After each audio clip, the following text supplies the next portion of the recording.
أعوذ بالله من الشيطان الرجيم بسم الله الرحمن الرحيم الحمد لله رب العالمين والصلاة والسلام على رسول الله مولانا محمد مصطفى وعلى آل صحبه وسلم مدد يا الله مدد يا رسول الله مدد يا إبري الله أما بعد. Ceci étant dit. Alors, on reprend nos cours sur l'esclavage en terre d'islam. On est toujours sur la deuxième partie enfin le deuxième ouvrage de ce cours, et donc sur les différentes catégories d'esclaves, et on continue cette catégorie qui est l'esclave parmi les vizirs ou les sultans. Donc Bismillah, les plus doués et méritants parmi eux, et donc là on parle toujours des Mamelouks. Donc les plus doués méritants parmi eux pouvaient alors avoir l'opportunité d'être nommés émirs ou sultans par leur père, donc par les autres Mamelouks. Les autres gagnaient la vie civile. Parfois en lançant leurs propres affaires sous le regard d'un petit peuple qui n'éprouvait souvent que de l'admiration pour ces anciens esclaves devenus les nouveaux leaders de l'islam.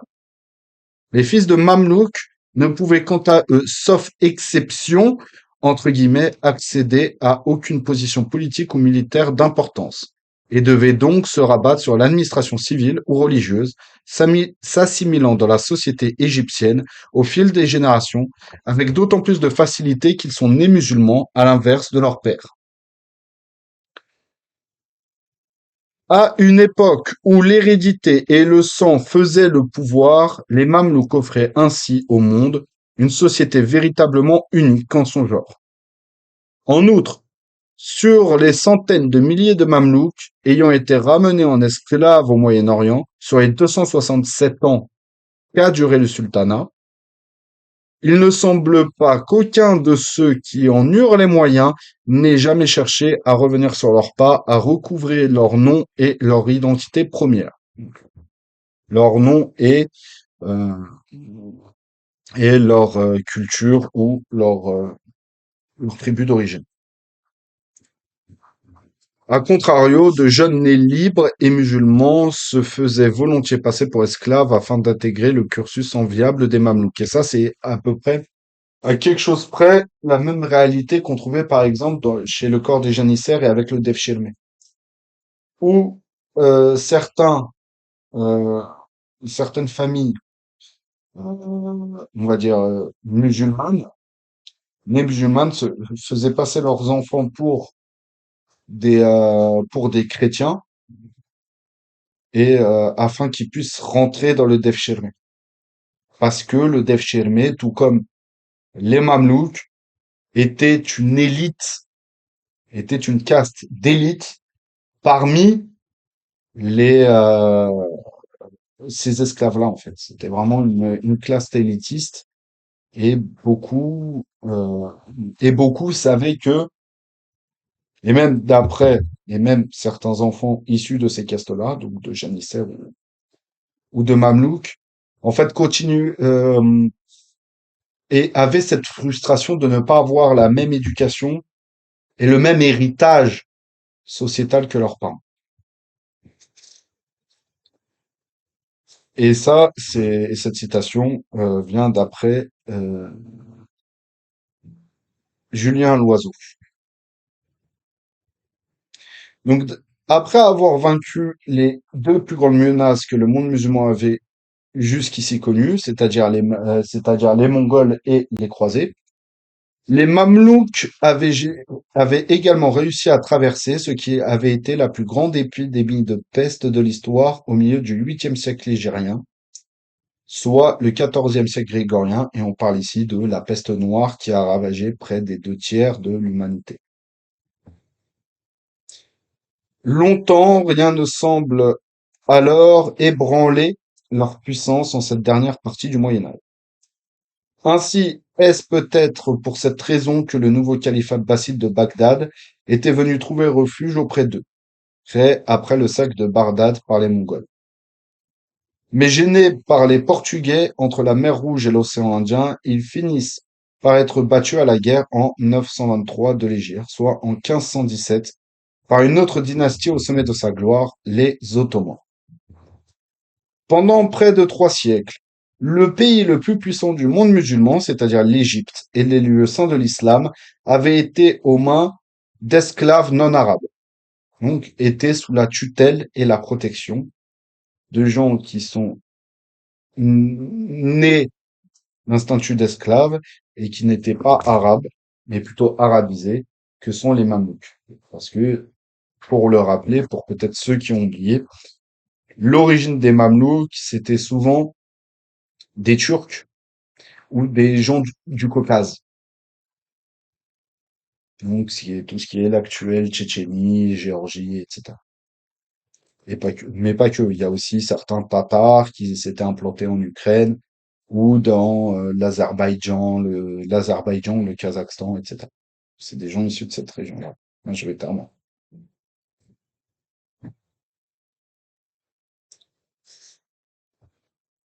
L'ère mamelouk a par ailleurs coïncidé avec un véritable âge d'or de l'islam savant. On peut citer en exemple Ibn Taymiyyah, An-Nawawi, Ibn Khaldun, Taqiyuddin as-Subki, Ibn Qasir, Ibn Hajar, Ibn Qayyim as-Suyuti ou Az-Zahabi ont tous exercé sous leur règne, et ceci en leur étant parfois très proches. Par exemple, si je me souviens bien, c'est As-Suyuti, si je me souviens bien, As-Suyuti, Az-Zahabi et Ibn Hajar ont même été qadi. En tout cas, As-Suyuti, oui, a été qadi sous les Mamelouks, mais les autres, je suis moins sûr. As-Suyuti a été qadi sous les Mamelouks, en fait. Donc la chute des Mamelouks, qui continueront néanmoins leurs existences, certes moins glorieuses à l'époque des Ottomans, ne va cependant pas marquer la fin du règne des esclaves rois. Plus tard, les esclaves formeront la caste dirigeante de l'émirat de Kano, en Afrique subsaharienne, et il en sera de même dans le califat de Sokoto, plus au sud. Au XIIIe siècle de l'Hégire, soit au XIXe siècle du calendrier grégorien, l'une des fissures les plus importantes de l'islam dans le monde indien est aussi à trouver entre la personne de Malik Ambar, esclave originaire d'Éthiopie, qui va diriger les troupes du sultanat d'Ahmed Nagar, combattre les forces de l'empire moghol voisin, qui était alors l'état le plus puissant du monde au XIe siècle hégérien, c'est-à-dire XVIIe siècle grégorien, avant d'exercer le rôle de régent jusqu'à la montée au pouvoir du sultan suivant. Plus tôt, dans le Bengale voisin, 2 soldats esclaves ont également régné sur la région. Si plus aucun esclave après l'ère des Mamelouks ne sera véritablement roi ou sultan, beaucoup d'entre eux continueront cependant de partager avec leurs maîtres et chefs d'État les règnes du pouvoir. Le cas ottoman est certainement le plus représentatif. Membre d'une dynastie turque d'Anatolie, née en 698 de l'Hégire, soit en 1299 du calendrier grégorien, les Ottomans vont dès le départ chercher à faire la conquête de l'Europe. En quelques dizaines d'années, ils vont ainsi renverser les différents royaumes chrétiens des Balkans et plus largement de l'Europe de l'Est, jusqu'à chatouiller les frontières de l'Europe centrale et germanique. Donc, c'est-à-dire les frontières avec l'Autriche actuelle, le sud-est allemand, la Pologne, etc.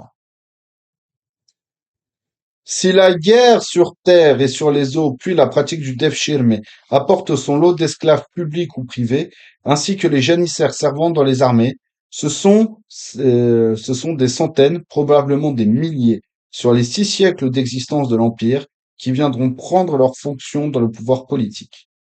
Vizirs, émirs, secrétaires d'État, gouverneurs, commandants, amiraux, intendants ou généraux, tous ou presque ont d'abord été esclaves, puis formés dans les couloirs des palais et des casernes de la Sublime Porte. Et la Sublime Porte, c'est Constantinople, à l'époque ottomane. Ici encore, à l'image de l'esclave courbant le dos à un maître, lui imposant un dur labeur, état éliminé. Ces esclaves-là sont en position de pouvoir et leur niveau de vie a très certainement été envié par beaucoup. Dûment payés, ils faisaient souvent fortune dans quelques affaires plus personnelles. On pourra cependant rétorquer que, comme pour les Mamelouks, ces hommes de pouvoir n'avaient plus le statut d'esclaves puisqu'ils avaient été affranchis à la fin de leur formation. Ils continueront pourtant d'appartenir au sultan qui, lui, avait droit de vie ou de mort sur cette élite politique élevée dans la servilité. Affranchis et restait la propriété d'un tiers. Nul d'entre eux n'a donc été complètement libre. Il y a deux aspects à prendre en compte. C'est ce qui est dit ici, en fait, est d'une certaine manière euh, mal, mal retransmis. En fait, ce qu'il faut comprendre, c'est que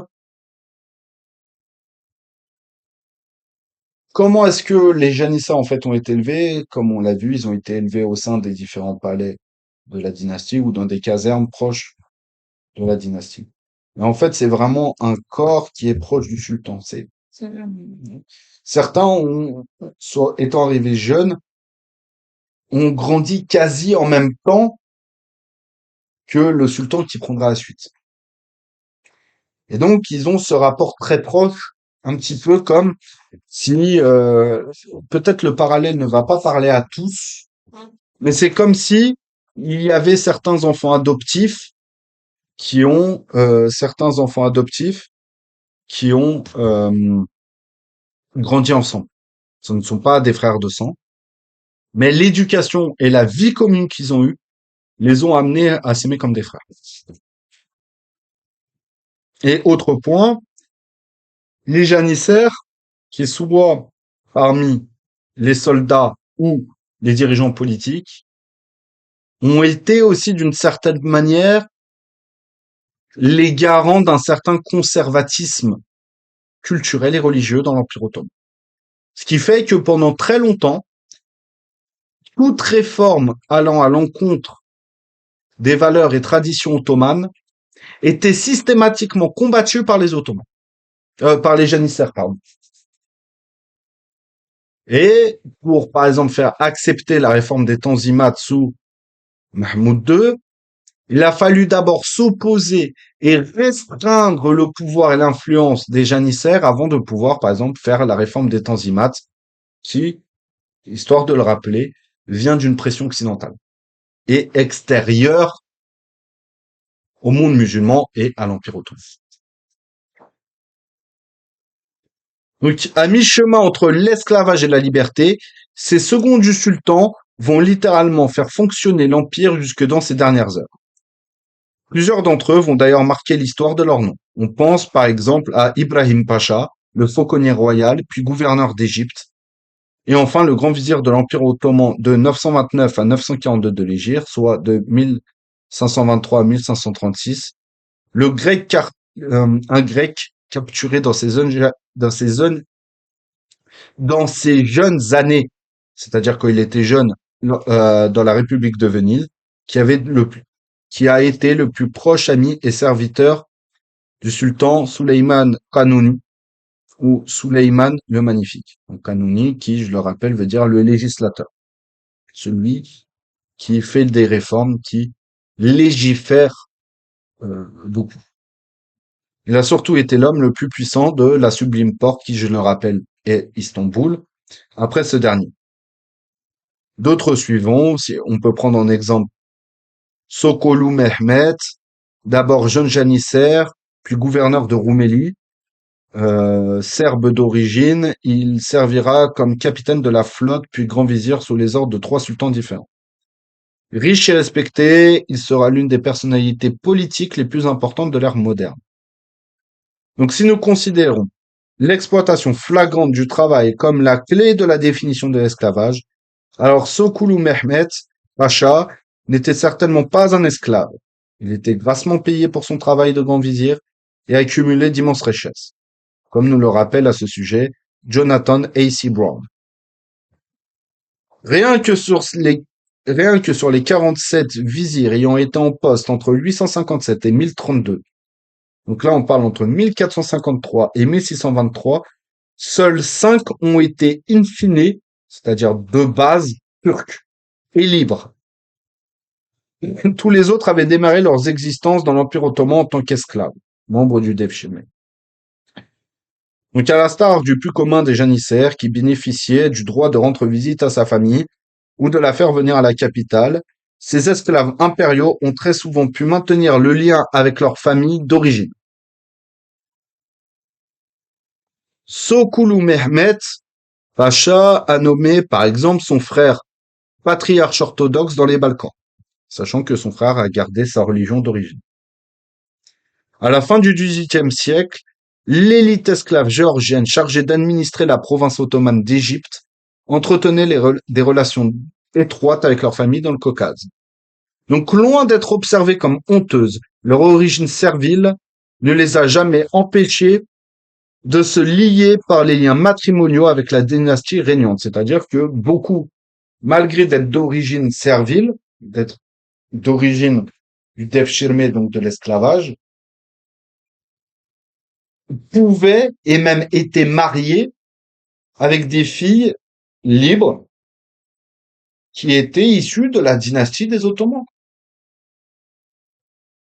Donc beaucoup après ont créé beaucoup de familles puissantes de l'aristocratie ottomane entre guillemets sont issues de mariages entre des esclaves issus du devshirme et des filles issues de la dynastie des Ottomans. Si je me souviens bien, par exemple,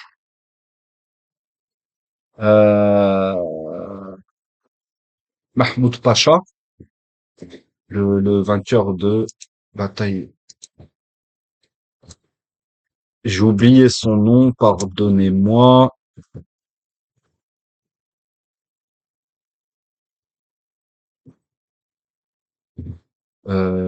Pélégion. Non, c'est pas ça.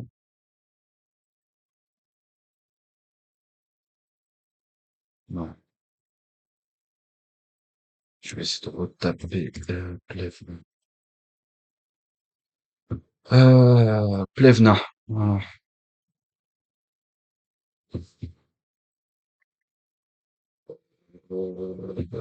Plevna, donc c'est une bataille qui a eu lieu en Bulgarie, mais j'essaie de retrouver le chef de la bataille. Ah, Osman Pacha, voilà. Donc, par exemple, Osman Pacha, qui est une vieille famille aristocrate ottomane, en fait, et la famille d'Osman Pacha, le clan d'Osman Pacha, en fait, descend justement de cette lignée, en fait, entre les janissaires et des gens issus de la dynastie ottomane.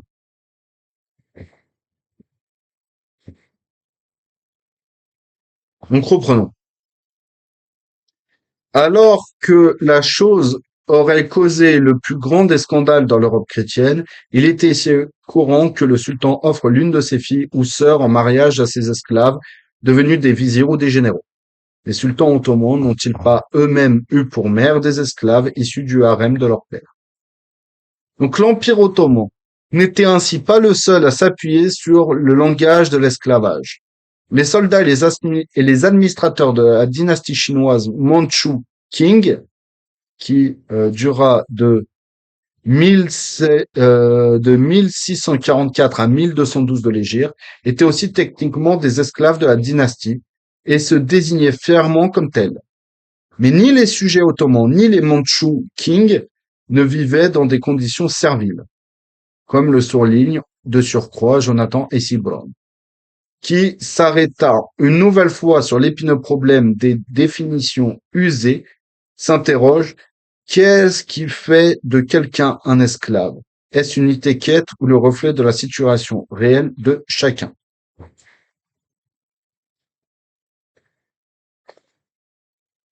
Donc maintenant, on va voir une dernière catégorie qui est l'affranchi. Donc s'émanciper d'un maître a longtemps été le rêve inachevé de bien des esclaves dans l'histoire humaine. Difficile dans la Chine antique et médiévale, rare chez les Grecs et les Romains, la manumission a même été d'une impossibilité presque marquée dans les Amériques modernes. Donc le fait d'être affranchi Et là, on parle de l'esclavage tel que beaucoup l'entendent, donc l'esclavage dans les champs de coton, que ce soit dans les Antilles ou les Amériques. Les champs de coton, canne à sucre, etc. En pays musulman, au contraire, le chemin de l'esclave ne se terminait que rarement sans une émancipation. Toujours Jonathan Hayes Brown va jusqu'à parler d'une obsession de l'émancipation chez les adeptes de l'islam, laquelle aurait alors été intégrée programmatiquement à la logique et au fonctionnement interne de la charia, réaffirmée et appliquée sans cesse pendant plus d'un millénaire. Nous l'avons vu dans la première partie de cet ouvrage, le fait de libérer un esclave en sa possession a toujours constitué un acte démesurément pieux en islam, c'est-à-dire que dans certains cas même, pour expier pour expier certaines fautes, certains péchés, si tu le peux, si tu as des esclaves, pour expier ce péché, tu dois par exemple libérer un esclave. Par exemple, si tu as coupé volontairement un jour de jeûne, etc. C'est un exemple parmi tant d'autres.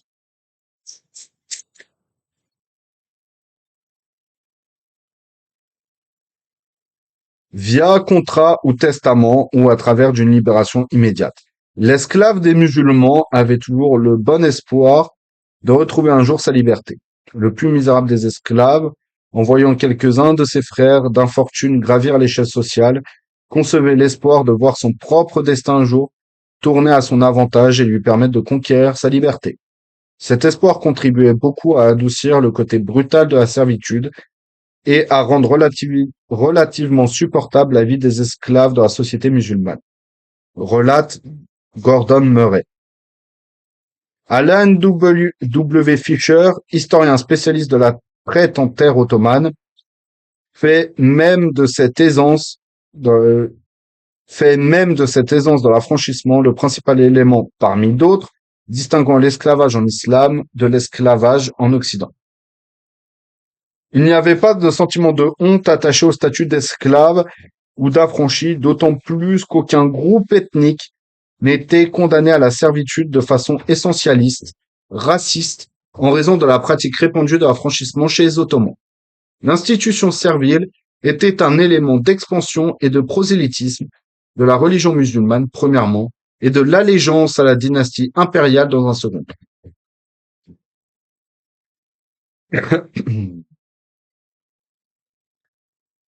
Je vais juste raconter une petite anecdote, ça me permet de rapporter aussi une parole des grands savants, et notamment des grands savants de notre communauté. Là, on parle des savants dans la théologie. Et il y a ce récit qui est connu, où un esclave va voir un jour le shir Hassan al-Basri, rahimahullah, en lui disant, écoute, shir, mon maître, en gros son propriétaire, aime beaucoup tes khutbahs, écoute beaucoup tes khutbahs, tes discours, etc. Et applique toujours ce que tu dis. Je ne suis pas en train de dire que mon maître me maltraite, bien au contraire, etc. Mais j'aimerais qu'il me libère. Maintenant, je sais que si tu fais le rappel sur la récompense de libérer les esclaves, etc., il le fera immédiatement. Euh, me, est-ce que tu pourrais en parler dans un de tes sermons, etc. Fait très bien. Et donc, Hassan al-Basri, rahimallah, lui répond qu'il le fera, etc. Le premier vendredi passe, il ne parle pas du sujet de la libération des esclaves. Le deuxième vendredi passe, il ne parle toujours pas de la libération des esclaves. Le troisième passe, il ne parle toujours pas de la libération des esclaves. À tel point que euh, l'esclave, en fait, perdit espoir qu'un jour, Hassan al-Basri ne parle de ce sujet et qu'il ne soit libéré par son maître. Et vient un jour où, au moment du prêche, donc de la khutbah, du prêche de la prière du Jumu'ah, Hassan al-Basri parle justement des bienfaits dans la libération des esclaves, etc. Et comme l'esclave l'avait rapporté à Hassan al-Basri, son maître, lorsqu'il entendit ça, le libéra sur le champ. Donc libéra cet esclave sur le champ. Et l'esclave vint questionner Hassan al-Basri sur le pourquoi du comment. Est-ce que il n'en avait pas parlé plus tôt? Et Hassan al-Basri, rahimahullah, de lui répondre dans le sens, euh, je ne me voyais pas faire un rappel que je n'ai pas appliqué déjà par moi-même. Donc regardez la sagesse.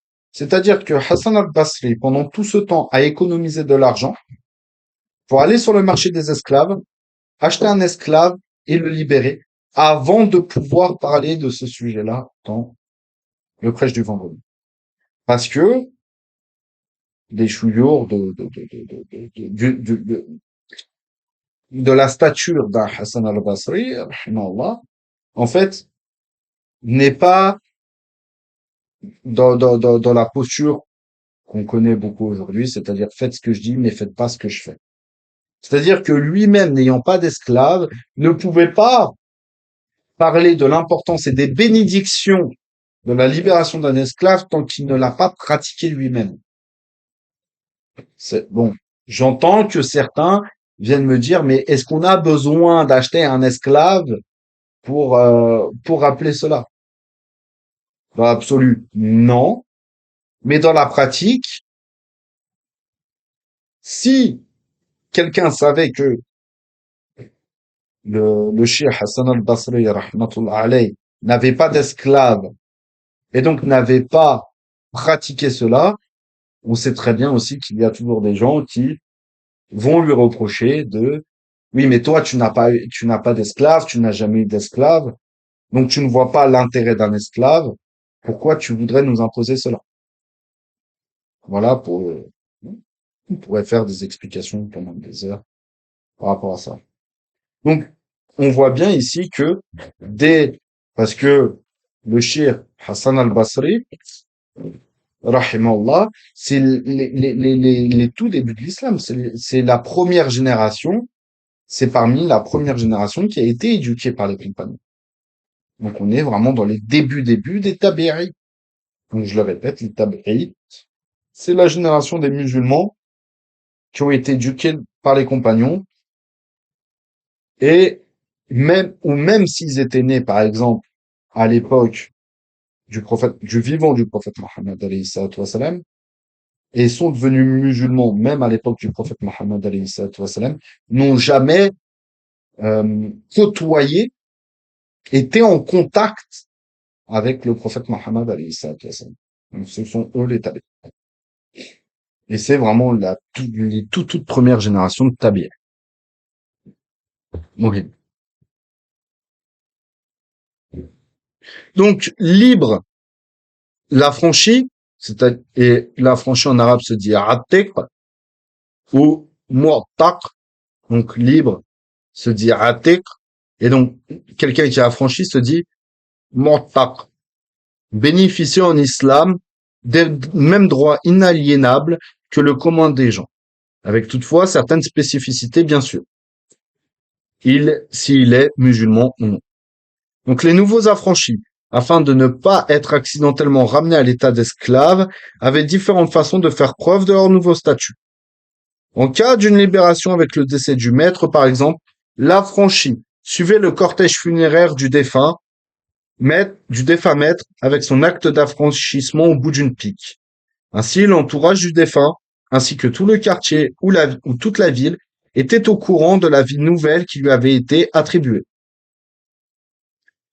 Dans le cas d'un affranchissement du vivant du maître, offert par celui-ci, ou gagné par l'esclave grâce à son rachat, le maître et son esclave devaient se présenter devant un juge afin de rédiger face à des témoins l'acte libératoire. Cet acte devait évidemment le suivre partout et à vie. Il était notamment utile lors d'un voyage, en cas de contrôle de police, ainsi que pour réaliser son hajj. La perte de ce document pouvait être très problématique et des registres judiciaires d'affranchis ayant perdu ce précieux papier et désireux de se faire reconnaître comme libres montrent que le problème n'a pas été si rare. En général, L'affranchissement offert par un maître était réalisé sous condition. L'esclave devait fournir une quantité de travail sur un certain nombre de mois ou d'années définis au préalable. L'affranchissement, surtout sous une forme contractuelle, moyennant des paiements échelonnés, constituait une manière assez rationalisée de récupérer à terme le capital investi dans l'achat tout en bénéficiant des services à volonté des esclaves qu'ils devaient respecter cet engagement en vue d'obtenir la liberté. À volonté des esclaves qui devaient respecter cet engagement en vue d'obtenir la liberté. Et donc ça, c'est l'affranchissement surtout. Ok. Donc en gros, ce qui est expliqué ici et ce qui est voulu, c'est-à-dire que certains esclaves avaient l'équivalent en fait d'un contrat en CDD. En gros, le maître et l'esclave se mettaient d'accord sur un certain nombre de tâches qu'ils devaient réaliser dans une certaine temporalité ou que l'esclave allait travailler pendant une certaine temporalité avec des tâches variées, etc. Et que de ce travail-là sera repris une partie, sera récupéré une partie de l'argent qui sera généré par l'esclave pour en fait que le maître soit remboursé de son investissement et que suite à ce travail, etc., l'esclave puisse recourir sa liberté. Donc, certes, on n'est pas sur le réel cadre d'un contrat en CDD, comme on peut le comprendre aujourd'hui dans le monde du travail français, mais c'est pour vous donner une idée à ce niveau-là.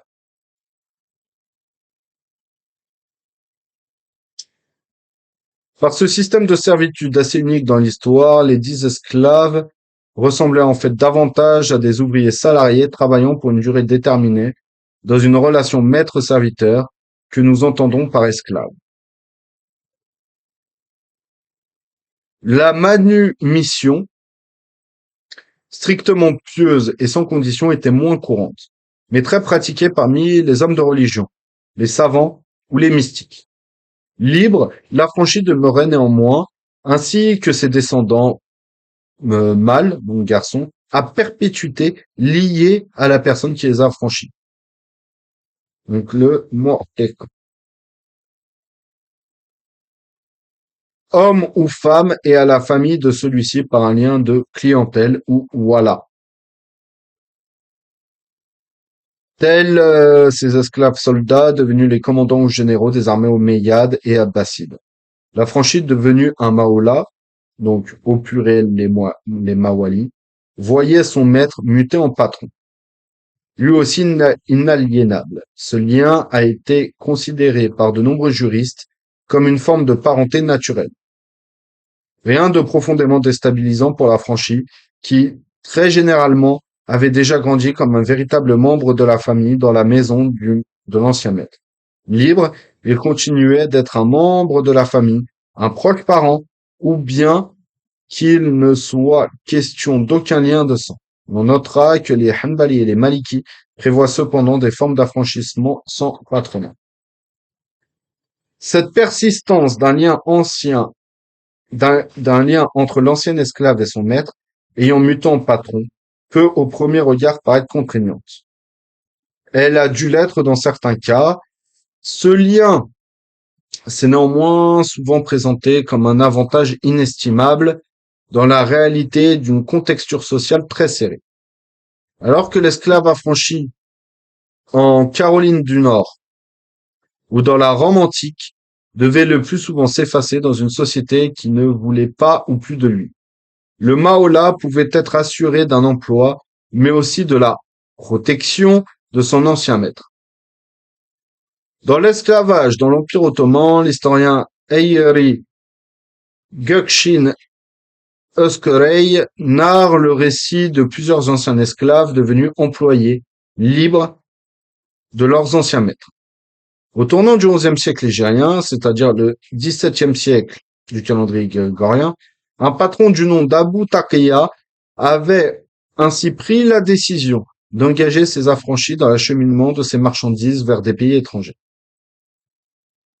Donc, pour les anciens propriétaires décidant d'employer leurs esclaves affranchis dans leur commerce, il s'agit de faire confiance à des gens qui connaissent déjà le métier, tout en se libérant de l'obligation formelle de les entretenir matériellement.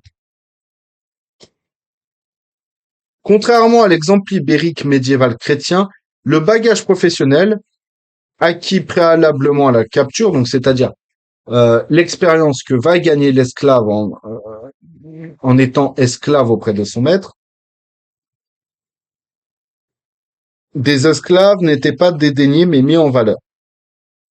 De plus, il se constitue un nouveau bagage social et professionnel au cours de leur expérience d'esclavage variée dans l'intensité et les modalités, un bagage qui était déterminant pour leur future vie d'affranchis.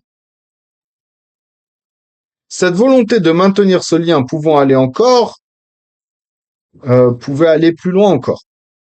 Donc, souvent, l'ancien propriétaire donnait à son affranchi une de ses filles en mariage pour consolider ce lien de clientèle. Donc, ce lien de service, en gros, de service rendu. Un employé payé, la protection d'un patron, une femme en mariage. L'affranchi des musulmans n'avait ainsi en théorie et souvent dans la pratique aucun souci à se faire quant à la continuité de sa vie dans son pays d'adoption.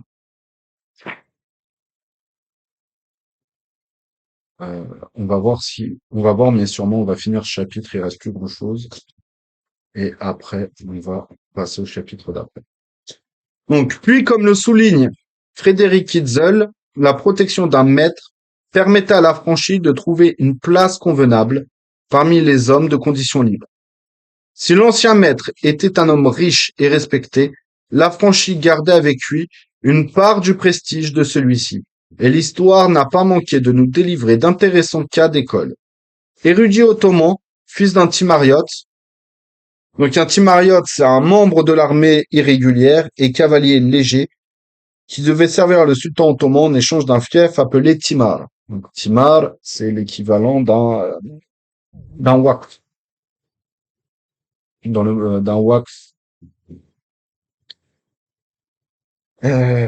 Donc fils d'un timariote de Syrie et d'une esclave affranchie, Dervish Mohammed, qui est mort en 1505 du calendrier grégorien, s'était fait un modeste nom dans les sciences religieuses en son temps, sous le nom d'Ibn Talou. Ce patronyme n'était pourtant ni celui de son père, ni celui de sa mère.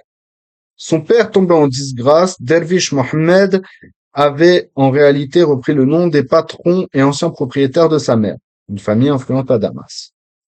En l'occurrence, au lieu d'être une tare, l'asservissement de sa mère, par le passé, grâce à la position socio-économique de la famille qui l'avait pris en esclavage, devint une marque de prestige qui apporte un certain capital social et symbolique plus fort que celui qu'il détenait de son père fonctionnaire ottoman.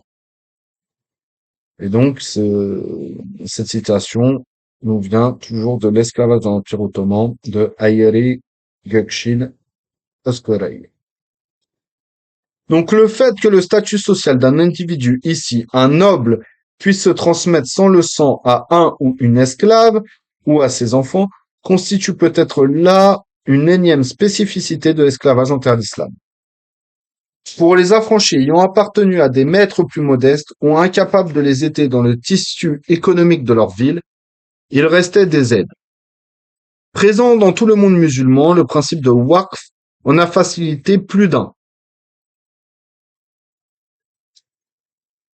Destiné généralement à servir les démunis du pauvre homme et à la femme isolée, en passant par les malades en détresse et les affranchis dans le besoin. Les awqaf, donc le pluriel d'un waqf, ont permis à un bon nombre d'anciens esclaves de continuer à vivre décemment dans leur société d'adoption. Les archives judiciaires montrent aussi qu'il n'était pas rare que l'ancien maître devenu entre guillemets patron offre à son affranchi l'argent nécessaire au lancement de sa propre entreprise. Hayri Gökçin Özkörey présente ainsi le cas d'un certain Youssouf, qui avant d'affranchir ses esclaves ukrainiens et bosniaques, avait décidé de leur transmettre tous les outils et le matériel nécessaire afin qu'ils puissent pérenniser l'entreprise familiale.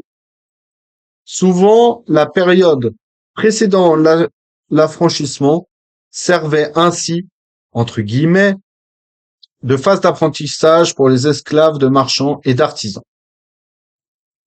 Et certains affranchis, plus doués que d'autres, ou épaulés par de puissants patrons, ont ainsi réussi à amasser de grandes fortunes.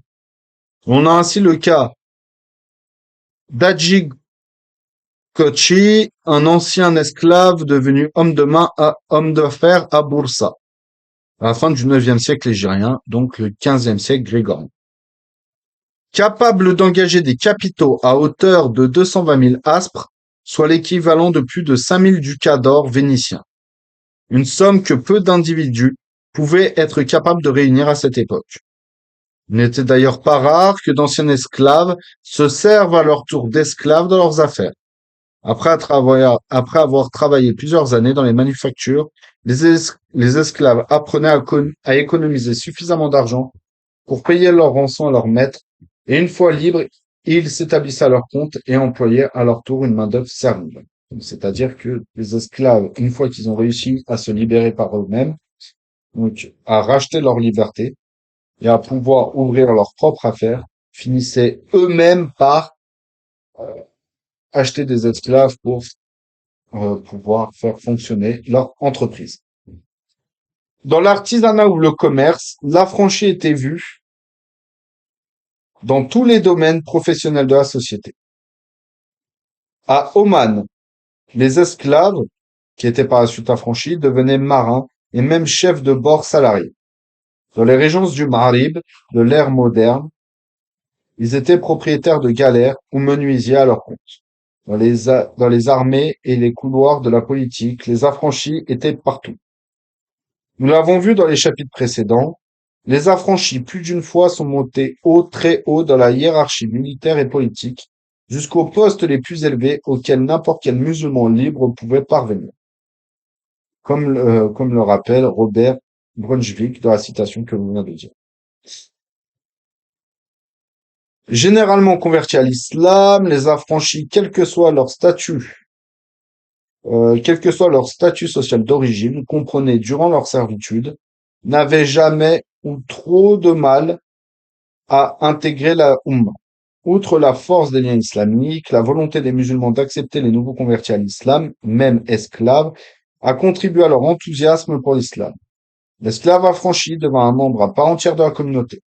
Un musulman ne peut pas être étranger aux autres musulmans, même s'il était étranger ou esclave. Il partageait avec eux un lien vital. D'autres sociétés se sont traditionnellement montrées moins ouvertes aux étrangers et plus réticentes à leur permettre d'occuper des postes sensibles. Commandants militaires dans les armées omeyyades et abbassides, les anciens esclaves seront aussi omniprésents dans le monde politique des Mamelouks et des Ottomans. Dans sa description qu'il fait des esclaves affranchis à la Mecque en 1305 de l'Hégire, soit en 1886, Christian Snook, Urgronge, affirme qu'il n'existait pratiquement aucune fonction ou position inaccessible à de tels affranchis.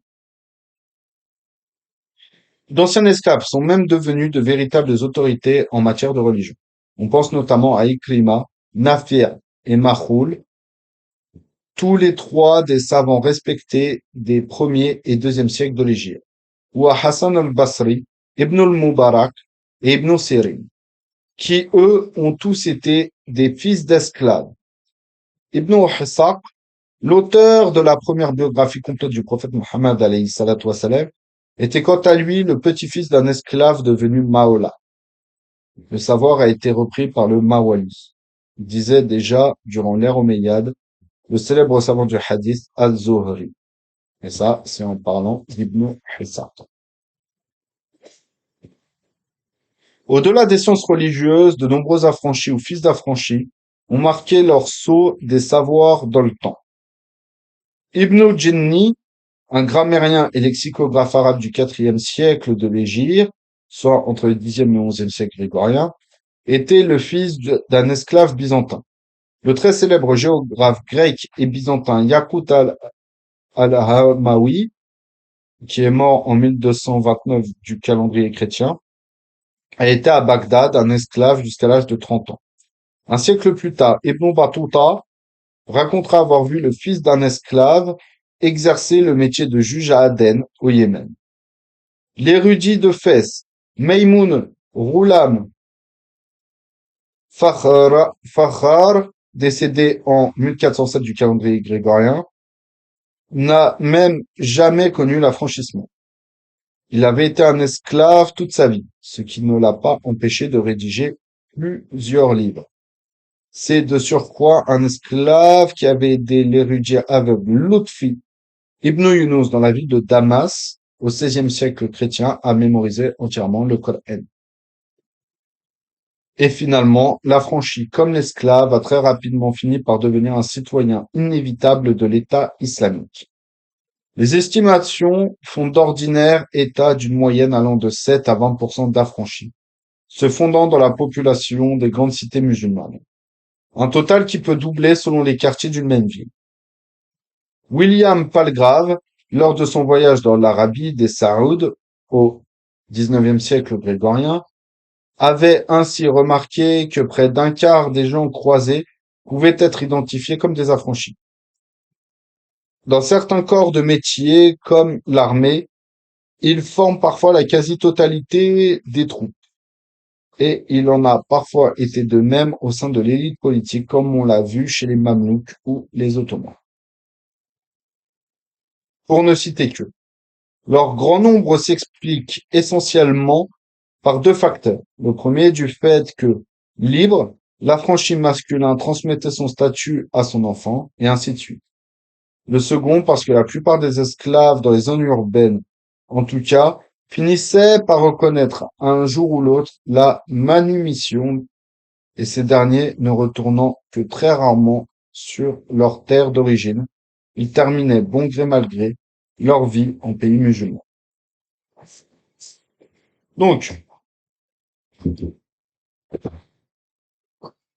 ce qu'on peut noter, en fait, c'est avec tous les différents statuts qu'on a vus, les différents, on va dire, euh, genres d'esclaves, les différents types d'esclaves que l'on a vus dans ces différents cours, en fait, de un, n'étaient pas forcément toujours maltraités. Attention, ça ne veut pas dire non plus que c'était toujours tout beau, tout rose. Mais de manière générale, il valait mieux être esclave. Il valait mieux être esclave dans le monde musulman qu'un noir libre dans le sud des États-Unis au XXe siècle. Voilà, histoire de vous donner une idée. Maintenant, est-ce que pour autant, l'esclavage en terre d'islam, comme on l'a dit, a toujours été tout beau tout rose? Bien sûr que non. Est-ce qu'il y a eu certains abus? On peut en trouver par-ci, par-là. Mais de manière générale, le rapport qu'entretenaient maître et esclave dans le monde musulman était un rapport, d'une certaine manière, presque familial. Et comprenez bien ce que je veux dire, c'est que la responsabilité, comment était transmise et comment est-ce que les musulmans étaient éduqués dans leur responsabilité vis-à-vis de leurs esclaves, cette responsabilité, c'était très souvent une responsabilité comme peut l'avoir aujourd'hui un père adoptif vis-à-vis de son enfant, d'un enfant adopté. Donc bien sûr qu'il n'a pas les mêmes droits que le père de sang. Le cadre est différent, mais il a certains devoirs. Certes, il a des droits, mais il a certains devoirs quant au traitement qu'il doit donner à son esclave. Et comme on le dit, déjà, il y a une différence entre l'esclave qui se convertit, l'esclave qui reste dans sa religion de base. l'esclave qui est pris suite à un butin de guerre, l'esclave qui s'est retrouvé, qui a toujours connu que cette condition-là, etc., etc. L'esclave qui soit homme, femme, etc. Donc, tous les différents types d'esclavage qui touchaient les hommes ou les femmes à travers le monde musulman, sachant que les hommes et les femmes n'avaient pas les mêmes fonctions, n'avaient pas les mêmes les mêmes devoirs et les mêmes types de travail. Il y a, si je puis dire, une responsabilité, une vision et une application qui est différente. Exemple, un homme, de par son travail, de par son travail et sa capacité, pourra, entre guillemets, plus facilement racheter sa liberté qu'une femme. Une femme, généralement, esclave, souvent gagner sa liberté par le mariage.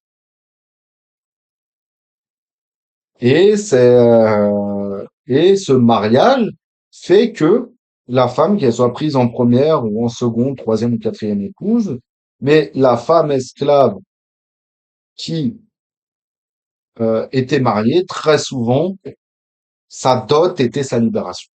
Bien sûr, avec d'autres choses en complément, mais très souvent, sa dot était sa libération et devenait officiellement une épouse de son ancien maître.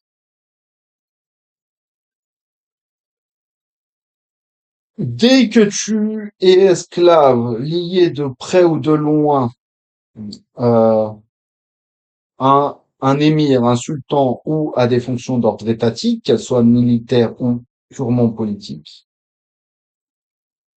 par la suite te permet un certain affranchissement après une formation, tout comme dans le milieu du commerce, etc.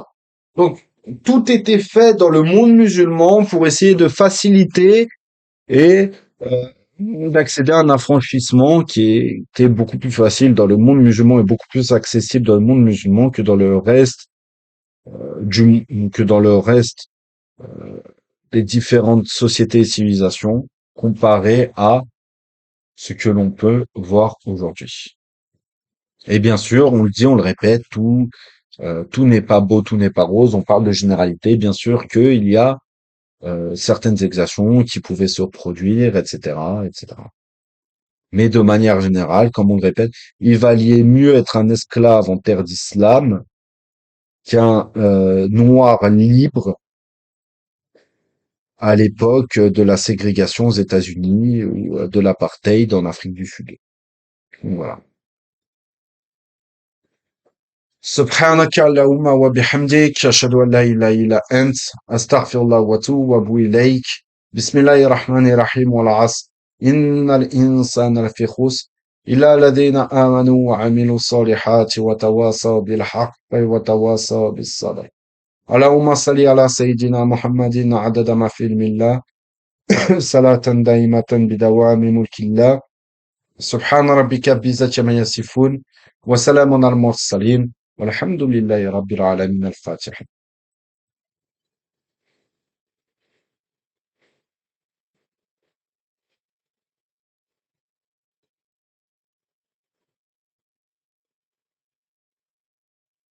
السلام عليكم